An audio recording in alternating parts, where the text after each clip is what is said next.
ప్రపంచంలోనే అత్యంత వింత దేవాలయాలు, మిస్టీరియస్ టెంపుల్స్లో ఒకటి తెలంగాణ ములుగు జిల్లాలోని రామప్ప ఆలయం. కాకతీయుల కళా వైభవానికి నిలువెత్తు నిదర్శనం. తెలంగాణ చారిత్రక కీర్తి, సంస్కృతి, సంప్రదాయాలను ప్రపంచానికి చాటుతోన్న అద్భుత ఆలయం రామప్ప టెంపుల్. భారీ భూకంపాలను సైతం తట్టుకుని నిలబడిన వరల్డ్ వండర్ టెంపుల్. రామప్ప ఆలయం కట్టిన ఇటుకలు నీటిలో వేస్తే తేలుతాయి.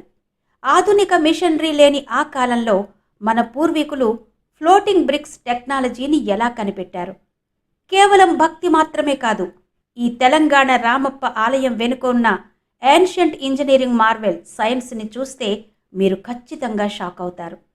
ప్రముఖ నాట్యాచార్యులు కీర్తిశేషులు శ్రీ నటరాజ రామకృష్ణ గారికి ఈ రామప్ప ఆలయానికి ఉన్న సంబంధం ఏంటి?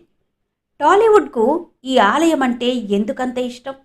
శతాబ్దాల చరిత్ర, ఎన్నో యుద్ధాలు, ఇంకెన్నో దాడులు, మరెన్నో ప్రకృతి వైపరీత్యాలు అన్నిటినీ తట్టుకుని టీవీగా నాటి రాజసానికి, సంస్కృతి సంప్రదాయాలకు ప్రతీకగా సజీవంగా నిలబడి నేటికి ప్రపంచవ్యాప్తంగా సైంటిస్టులను ఆశ్చర్యపరుస్తోన్న తెలంగాణ రామప్ప ఆలయ ఇంజనీరింగ్ రహస్యమేంటి? ఈ వీడియోలో తెలుసుకుందాం.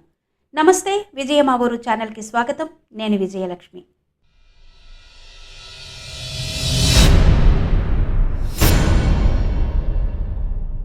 తెలంగాణలోని ములుగు జిల్లాలో ప్రకృతి ఒడిలో మౌనంగా దాగున్న అద్భుతమే ఈ రామప్ప ఆలయం. 13వ శతాబ్దంలో కాకతీయ చక్రవర్తుల కాలంలో నిర్మితమైన ఈ దేవాలయం ప్రపంచవ్యాప్తంగా యునెస్కో గుర్తింపు పొందిన అరుదైన కట్టడం. కానీ దీని ప్రత్యేకత కంటికి కనిపించే అందంలో మాత్రమే కాదు, దీని పునాదుల్లో, దీని నిర్మాణంలో దాగి ఉన్న సైన్స్లో ఉంది. అదేంటో తెలుసుకోవాలంటే వీడియోని స్కిప్ చేయకుండా పూర్తిగా చూడండి. ముందైతే వీడియోని లైక్ చేసేయండి. అలాగే మీరు లైక్ చేయగానే మీకు హైప్ ఆప్షన్ కనబడుతుంది. హైప్ పాయింట్స్ కూడా ఇవ్వండి.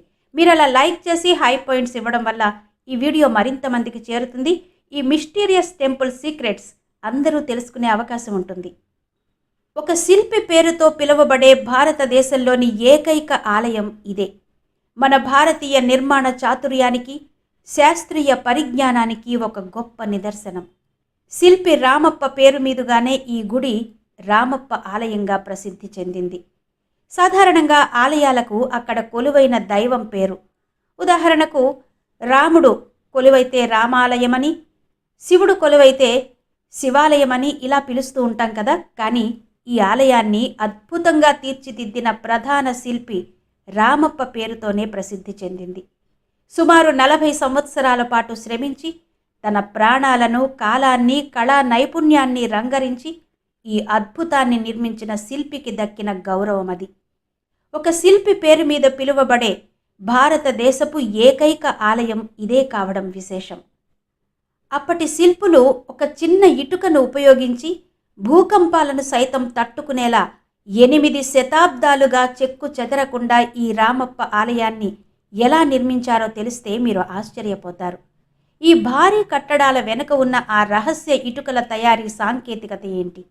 ఆధునిక ఇంజనీర్లు కూడా ఇప్పటికీ దీన్ని చూసి ఎందుకు విస్తుపోతున్నారు? అసలు రామప్ప ఆలయంలోని ఇటుకలు ఎందుకు ప్రత్యేకమైనవి? 800 ఏళ్ల నాటి మిస్టరీ రామప్ప దేవాలయం. అప్పట్లో ఆధునిక యంత్రాలు లేవు, కానీ నీటిలో తేలే ఇటుకలతో ఇలాంటి భారీ కట్టడం ఎలా సాధ్యమైంది? రామప్ప ఆలయ రహస్యాల లోతుల్లోకి మనం వెళుతున్నాం. మీరు ఊహించని నిజాలు ఇప్పుడు తెలుసుకోబోతున్నాం. 800 ఏళ్లుగా భూకంపాలను సైతం తట్టుకుని నిలబడిన ఈ అన్సాల్వ్డ్ మిస్టరీ ఏంటో ఇప్పుడు తెలుసుకుందాం. సాధారణంగా ఇటుకలు నీటిలో మునిగిపోతాయి, కానీ రామప్ప ఆలయ నిర్మాణంలో వాడిన ఇటుకలు నీటిపై తేలుతాయి. ఇదేమైనా మ్యాజిక్ అనుకుంటున్నారా? మాయ కాదు, మంత్రం కాదు, కానే కాదు. దీని వెనుక అద్భుతమైన మెటీరియల్ సైన్స్ దాగి ఉంది. పరిశోధనలో తేలిన ఆసక్తికరమైన నిజమేంటంటే, కాకతీయ శిల్పులు ఈ ఇటుకలను తేలికగా ఉండేలా చేయడానికి వరిపొట్టు వంటి సేంద్రియ పదార్థాలను, స్థానిక ఖనిజాలను ఒక నిర్దిష్ట నిష్పత్తిలో కలిపేవారట. ఇది అద్భుతమైన పోరస్ స్ట్రక్చర్ను సృష్టిస్తుంది. దీనివల్ల ఇటుక బరువు చాలా తక్కువగా ఉంటుంది. కానీ ఇంత తక్కువ బరువుతో అంత భారీ కట్టడాలను ఎలా నిలబెట్టారు? ఇక్కడే ఉంది అసలు ట్విస్ట్. నిపుణులు చెప్పిన దాని ప్రకారం వీరు శాండ్ బాక్స్ టెక్నాలజీని వాడారు. అంటే ఆలయ పునాది కింద ఇసుకను నింపి దానిపై భారీ రాళ్లను అమర్చారు. దీనివల్ల భారీ భూకంపాలు వచ్చినా ఆలయం కూలిపోకుండా ఇసుకపై తేలుతూ కుదుపులను తట్టుకుంటుందట. 800 ఏళ్ల క్రితమే ఇంతటి ఎర్త్క్వేక్ రెసిస్టెన్స్ గురించి కాకతీయులకు ఎలా తెలుసు? ఇది కేవలం నైపుణ్యమా, లేక అప్పటి వారికి తెలిసిన మరేదైనా రహస్య విజ్ఞానమా? రామప్ప ఆలయం 8 శతాబ్దాలుగా చెక్కు చెదరకుండా నిలబడడానికి ప్రధాన కారణం దాని పునాది, నిర్మాణ శైలి. పునాది కోసం భూమిని సుమారు 3 మీటర్ల వరకు లోతుకు తవ్వి అందులో ఇసుక, బెల్లం, కరక్కాయ, నల్లరాతి పొడి వంటి పదార్థాల మిశ్రమాన్ని నింపారని చెబుతారు. ఈ మిశ్రమం ఒక మెత్తని కుషన్లాగా పనిచేస్తుందట. భూకంపం సంభవించినప్పుడు వచ్చే ప్రకంపనలను ఈ ఇసుక పునాది తనలోకి గ్రహించి ఆలయ పై నిర్మాణానికి ఎటువంటి నష్టం కలగకుండా రక్షిస్తుంది. ఆధునిక ఇంజనీర్లు దీనిని ఎర్త్క్వేక్ రెసిస్టెంట్ నిర్మాణంగా పేర్కొంటారు. ఈ నిర్మాణంలో ప్రధానంగా చెప్పుకోవలసినవి నీటిపై తేలే ఇటుకలు. ఈ ఆలయ గోపుర నిర్మాణంలో ఉపయోగించిన ఇటుకలు చాలా తేలికైనవి, ఇవి నీటిపై తేలేవి. గోపురం బరువును తగ్గించడం వల్ల పునాదిపై ఒత్తిడి తగ్గుతుంది. తద్వారా నిర్మాణం మరింత స్థిరంగా ఉంటుంది. ఇలాంటి అత్యున్నతమైన శాస్త్రీయ అవగాహన ఆనాటి శిల్పులకు ఉండడం ఆశ్చర్యకరం. ఈ వీడియోలో మీరు రామప్ప ఆలయ మిస్టరీ గురించి తెలుసుకుంటున్నారు. ఇలాంటి అద్భుతాలు మన దేశంలో ఇంకెన్నో ఉన్నాయి. అలాంటి హిడెన్ మిస్టరీ ఆలయాల కోసం మన ఛానల్ని సబ్స్క్రైబ్ చేసుకోండి. కమెంట్స్లో మీకు నచ్చిన మిస్టరీ టెంపుల్ ఏదో చెప్పండి. ఇక విషయంలోకి వచ్చేస్తే, వరంగల్ రామప్ప ఆలయం గురించి ఆలోచిస్తుంటే మనం కేవలం ఒక కట్టడాన్ని చూడడం లేదు, మనం చూస్తున్నది భారతీయ ఇంజనీరింగ్ అద్భుతాన్ని అనిపిస్తుంది. ఆధునిక కాలంలో మనం కొత్త టెక్నాలజీ అని చెప్పుకునే వాటిని మన పూర్వీకులు వందల ఏళ్ల క్రితమే అత్యంత సులభంగా వాడేశారు. ఇదంతా కేవలం నైపుణ్యమా, లేక మనకు తెలియని మరేదైనా ప్రాచీన విజ్ఞానమా? వరంగల్ సమీపంలోని పాలంపేటలో వెలిసిన రామప్ప ఆలయం యునెస్కో వరల్డ్ హెరిటేజ్ సైట్గా ఎంపికైన భారతదేశపు గర్వం. కానీ మిగతా ఆలయాలకి భిన్నంగా ఈ ఆలయానికి ఒక శిల్పి పేరు రామప్ప అని పేరు పెట్టడం వెనుక పెద్ద చరిత్రే ఉంది. ఈ ఆలయానికి ఆ శిల్పి పేరు పెట్టడం, అంకితం ఇవ్వడం అనేది ఆ కాలంలో ఆ శిల్పి కళా నైపుణ్యం ఎంత గొప్పదో చెబుతుంది. ఈ ఆలయం కేవలం రాళ్లతో కట్టిన కట్టడం కాదు, ఇది అప్పటి శాస్త్రవేత్తలు కట్టిన ఒక లివింగ్ సైన్స్ బుక్. అసలేంటి లివింగ్ సైన్స్ బుక్? రామప్ప ఆలయ మరికొన్ని మిస్టరీలు తెలుసుకునే ముందు తెలంగాణలోని ములుగు జిల్లా పాలంపేటలో కొలువు తీరిన రామప్ప దేవాలయం చారిత్రక నేపథ్యం, ఆలయ చరిత్ర తెలుసుకుందాం. ఈ ప్రాంతం కాకతీయుల పాలనలో అత్యంత వైభవాన్ని చవిచూసింది. వారి పరిపాలనా సామర్థ్యానికి, శిల్పకళపై వారికున్న అభిరుచికి, ఆసక్తికి నిదర్శనమే ఈ ప్రాంతం. నిజానికి పాలంపేట అనే పేరు రావడానికి కూడా ఒక కథ చెప్తారు. ఈ ప్రాంతాన్ని అప్పట్లో అప్పలంపేట అని పిలిచేవారట. అదే కాలక్రమంలో పాలంపేటగా మారిందని చెప్తారు. కాకతీయ గణపతి దేవ చక్రవర్తి సర్వసైన్యాధ్యక్షుడు రేచర్ల రుద్రుడు ఈ ప్రాంతంపై ప్రత్యేక శ్రద్ధ తీసుకుని అనేక ప్రజా సంక్షేమ కార్యక్రమాలు చేపట్టారు. దాంట్లో భాగంగానే ఈ అప్పలంపేటలో ఆలయాన్ని, ఒక పెద్ద చెరువును నిర్మించారట. ఆలయానికి, చెరువుకు తన పేరు కలిసి వచ్చే విధంగా రుద్రేశ్వరాలయం, రుద్ర సముద్రం అని పేరు పెట్టాడట. అయితే ఆ పేర్లు కేవలం శాసనాలకే పరిమితమైపోయి మహాశిల్పి రామప్ప పేరు మీదుగా రామప్ప గుడి, రామప్ప చెరువుగా మారిపోయాయి. ఎంతోమందికి ప్రేరణ ఈ వరల్డ్ హెరిటేజ్ రామప్ప టెంపుల్. ఆలయం మధ్యలో ఒక రంగమంటపం ఉంటుంది. కాకతీయుల కాలంలో ఇక్కడ శివుని ముందు నాట్య ప్రదర్శన జరిగేదట. మండపానికి 4 వైపులా పెద్ద పెద్ద నల్లని స్తంభాలుంటాయి. వాటి మీద అందమైన, అద్భుతమైన నల్లరాతి శిల్పాలు చెక్కబడి ఉంటాయి. ఈ శిల్పాల చెక్కడం వెనుక ఒక కథనం ఉంది. గణపతి దేవ చక్రవర్తి బావమర్ది అయిన జయప సేనాని నృత్యానికి సంబంధించి రచించిన నృత్య రత్నావళి గ్రంథం ఆధారంగా ఈ శిల్పాలు చెక్కారని, ఆనాటి పేరిని శివతాండవ నృత్యానికి చెందిన నృత్య భంగిమలని చెప్తారు. ఆ కాలంలో సైనికులు యుద్ధానికి వెళుతున్నప్పుడు వారిని ఉత్తేజపరచడం కోసం కాకతీయులు పేరిని నృత్యాన్ని ప్రదర్శించేవారట. ఆ నృత్య రీతులన్నీ ఇక్కడి స్తంభాల మీద మనం చూడొచ్చు.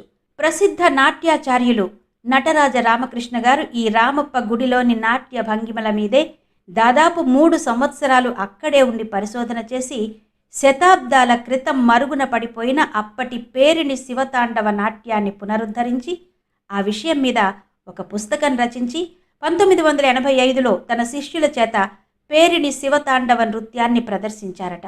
అప్పుడు ఆ ప్రదర్శన చూడ్డానికి ఇసుకేస్తే రాలనంత జనం వచ్చారని చెప్పుకుంటారు. ప్రస్తుత కాలంలో సినిమా వాళ్లకు, ముఖ్యంగా తెలుగు సినిమా వాళ్లకు అత్యంత ప్రీతిపాత్రమైన స్థలం ఈ రామప్ప దేవాలయం. ఎన్నో తెలుగు సినిమాలు ఇక్కడ నిర్మించబడ్డాయి. ఇంకో విశేషం ఏంటంటే, మంచి మనసులు చిత్రంలో ఒక అద్భుత గీతం ఈ నల్లని రాళ్లలో అనే పాటను సి నారాయణ రెడ్డి గారు ఈ శిల్పాలు చూసే ఆ ఇన్స్పిరేషన్తోనే రాశారని కూడా చెప్తారు. ఇక్కడ మరో విశేషం ఆలయం ముందు కొలువైన నంది. ఒక కాలు కొంచెం పైకి ఎత్తు ఉంచి చెవులు రిక్కించి యజమాని ఎప్పుడు ఆజ్ఞాపిస్తాడా, ఎప్పుడు ముందు కురుకుదామా అన్నట్టుగా కనబడుతుంది. ఆ నందికి ముందు భాగంలో ఎటువైపు నుంచి చూసినా అది మన వైపే చూస్తున్నట్టుగా ఉంటుంది.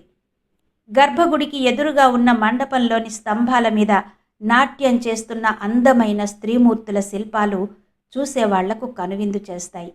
గుడి మెట్ల దగ్గర నుంచి మొదలుకుని పైకప్పు వరకు ప్రతి చోట ఎన్నో శిల్పాలు. కాకతీయుల ప్రత్యేక శిల్ప శైలికి ఇది మచ్చుతునకగా చెప్తారు.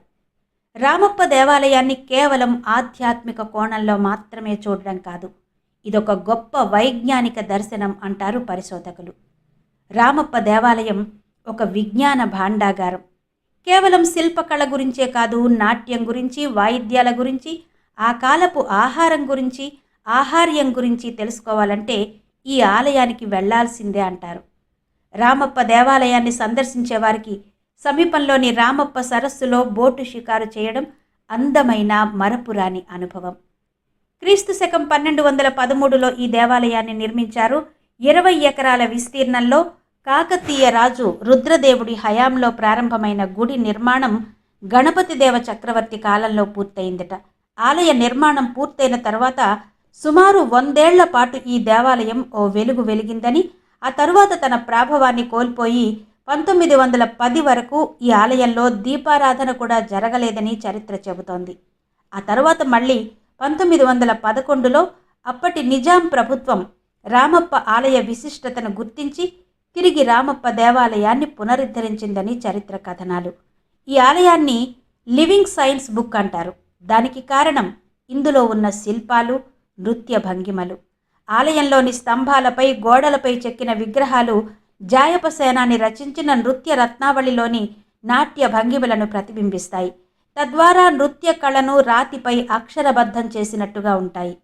ఇక్కడ ఉండే నాట్య కత్తెల విగ్రహాలు, సంగీత వాయిద్యాల శిల్పాలు ఆ కాలపు జీవన శైలిని, కళా సౌందర్యాన్ని ప్రతిబింబిస్తాయి. శాస్త్రవేత్తలు ఈ రామప్ప ఆలయాన్ని ఒక ఇంజనీరింగ్ అద్భుతం అని పిలుస్తారు. కానీ భక్తులు దీనిని దైవిక శక్తి అంటారు. బహుశా నిజం ఈ రెండిటి కలయికలోనే ఉందేమో. ఏది ఏమైనా రామప్ప ఆలయం కాలానికి అందని ఒక నిశ్శబ్ద సాక్షిగా నేటికి నిలిచి ఉంది. మనం వెతుకుతున్న ఆ రహస్యాలు ఈ రాళ్లలోనే, ఈ శిల్పాల్లోనే తరతరాలుగా దాగి ఉన్నాయి. మరి రామప్ప ఆలయం గురించి మీ అభిప్రాయం ఏంటో?